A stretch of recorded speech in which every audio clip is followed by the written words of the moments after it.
अगला जो टॉपिक है वो है एलिमिनेशन वर्सेस सब्स्टिट्यूशन। किसी भी रिएक्शन में या तो सब्स्टिट्यूशन होगी या एलिमिनेशन होगी, डिसाइड कैसे होगा, कब कौन सी करानी है, उसी बात पर देखेंगे। एक सबस्ट्रेट लेते हैं CH3, CH3 और CH3, ये है Br, और पहले रिएक्शन कराते हैं इसकी MEOH के साथ में, और दूसरी रिएक्शन करेंगे MEOH के साथ में। लेकिन यहाँ पर क्या रखेंगे, हीटिंग कंडीशन। हीटिंग का मतलब है हाई टेम्परेचर्स। अगर टेम्परेचर मेंशन वो नहीं करता कितना, तो हम हाई टेम्परेचर मान के ही इसको लिखेंगे हीटिंग वाली कंडीशन को देख के। तो पहली रिएक्शन में क्या होगा, यहाँ पर मान लेते हैं ए प्रोडक्ट, इस पर मान लेंगे बी प्रोडक्ट। तो ए में क्या होता है, इसको लिख लेते हैं रूम टेम्परेचर। जब टेम्परेचर कम होता है, लो टेम्परेचर पर क्या होता है, जो रिएक्शन है वो कैसे पाथ फॉलो करती है, सब्स्टिट्यूशन वाला। अगर टेम्परेचर हाई है, हाई टेम्परेचर, यहाँ पर क्या होते हैं, सब्स्टिट्यूशन वाले प्रोडक्ट स्टेबल नहीं रहते। ज़्यादा स्टेबल कौन से होते हैं, एलिमिनेशन वाले प्रोडक्ट। तो यहाँ पर क्या है, हाई टेम्परेचर है, यानी हमको करानी होगी यहाँ पर एलिमिनेशन। टर्सरी एल्काइल ब्रोमाइड है, ये जो है सब्स्टिट्यूशन भी कर सकती है, एलिमिनेशन भी कर सकती है। न्यूक्लियोफाइल दोनों में ही सेम है, यहाँ पर MUH, इधर भी MUH, लेकिन एक जगह सब्स्टिट्यूशन होगी, एक जगह एलिमिनेशन होगी। डिसाइड कौन करेगा, टेम्परेचर।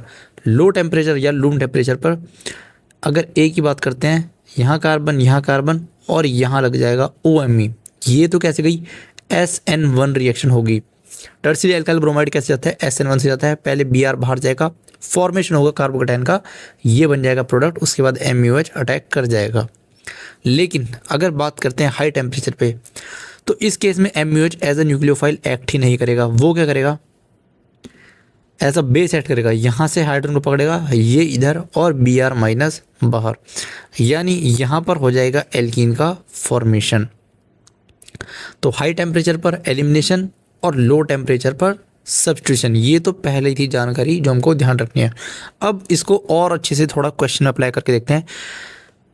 तो पहला ही क्वेश्चन लेकर आता हूँ,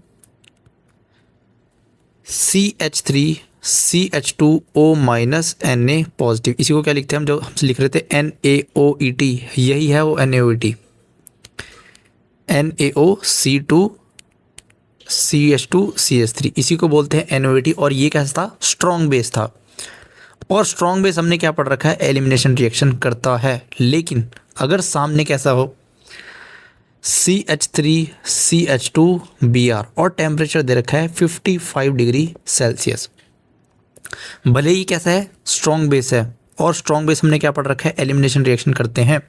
लेकिन सामने जो टारगेट है वो है प्राइमरी एल्काइल हैलाइड, और प्राइमरी एल्काइल हैलाइड प्रेफर करता है SN2 से जाना। यहाँ पर उसको बिल्कुल भी स्टेरिक हिंड्रेंस नहीं मिलेगा, तो O- इस पर अटैक करेगा, यहाँ से Br बाहर चला जाएगा, तो प्रोडक्ट हमको SN2 वाला मिल जाएगा, CH3 CH2O CH2 CH3, ये मिलेगा एक प्रोडक्ट। और दूसरा जो है एलिमिनेशन वाला प्रोडक्ट भी हमको बिल्कुल मिलेगा, ऐसा नहीं कि वो नहीं मिलेगा। यहाँ पर अटैक होगा, ये इधर Br माइनस बाहर, CH2, हाँ CH2 डबल बॉन्ड CH2, ये बन जाएगी एल्कीन। अब दो प्रोडक्ट मिल रहे हैं, लेकिन मेजर प्रोडक्ट कौन सा होगा, क्योंकि टेम्परेचर जो है ज़्यादा हाई नहीं दिया है, और ये भी कैसा है, सब्स्टिट्यूशन को प्रेफर करने वाला है। तो यहाँ पर जो है मेजर सब्स्टिट्यूशन वाला बन जाएगा, और माइनर क्या बनेगा, एल्कीन वाला, यानी एलिमिनेशन वाला। अगर हम टेम्परेचर को इंक्रीज़ करना स्टार्ट कर दें, फॉर एग्जांपल 110 डिग्री सेल्सियस पे ले जाना स्टार्ट कर दें, फिर 110 से 200 पे ले जाना स्टार्ट कर दें, फिर 300 पे, तो जैसे जैसे टेम्परेचर बढ़ेगा ना, वैसे वैसे बी की परसेंटेज इंक्रीज़ करती चली जाएगी, ए डिक्रीज़ करता चला जाएगा। यानी जितना ज़्यादा टेम्परेचर देंगे उतना ही बी फॉर्मेशन होगा, क्योंकि एलिमिनेशन रिएक्शन हाई टेम्परेचर पर ही फेवर करती है। अब दूसरा क्वेश्चन लेते हैं, बेस को लेते हैं same strong base, CH3 CH2O minus Na positive, इसको बोलते हैं सोडियम इथॉक्साइड। अब जो रिएक्शन है वो है सेकेंडरी एल्काइल हैलाइड के साथ में, पहले हमने करी प्राइमरी के साथ में, अब करनी है सेकेंडरी के साथ में। CH3 CH, यहाँ पर Br और CH3, अगर स्ट्रॉन्ग बेस है और सामने क्या है, सेकेंडरी एल्काइल हैलाइड प्रेजेंट है, तो ये रिएक्शन अब एलिमिनेशन को फेवर करेगी, सब्स्टिट्यूशन को फेवर नहीं करेगी। क्योंकि स्ट्रॉन्ग बेस क्या करेगा, इतना वेट ही नहीं करेगा सब्स्टिट्यूट होने का, ये सिर्फ एसिडिक हाइड्रोजन को पकड़ेगा और ये शिफ्ट Br माइनस इधर, क्योंकि सेकेंडरी हैलाइड में क्या है, अब हिंड्रेंस बढ़ना स्टार्ट हो चुका है, तो बेस सिर्फ बेस की तरह ही एक्ट करेगा, न्यूक्लियोफाइल की तरह एक्ट वो नहीं करेगा। प्रोडक्ट यहाँ पर भी दो मिलेंगे, दो प्रोडक्ट तो हमेशा ही मिलते रहेंगे। पहला मिलेगा एल्कीन का CH2 डबल बॉन्ड CH और यहाँ CH3, इसको देंगे A। दूसरा मिलेगा सब्स्टिट्यूशन वाला CH3 CH2O और CH2CH यहाँ पर CH3। ये यहाँ पर गड़बड़ हो गया है, यहाँ पर भी CH3 और यहाँ पर भी CH3, ये बनेगा B प्रोडक्ट जो कि रहेगा सब्स्टिट्यूशन वाला, और हीटिंग कंडीशन तो यहाँ पर भी गिवन ही है। मेजर कौन सा होगा, सेकेंडरी एल्काइल हाइड्राइड के केस में जो एलिमिनेशन वाला है यही प्रोडक्ट जो है मेजर बनेगा, और ये बन जाएगा माइनर। थर्ड एग्जांपल है, अगर बेस को हिस्टेरिकली हिंडर्ड कर दें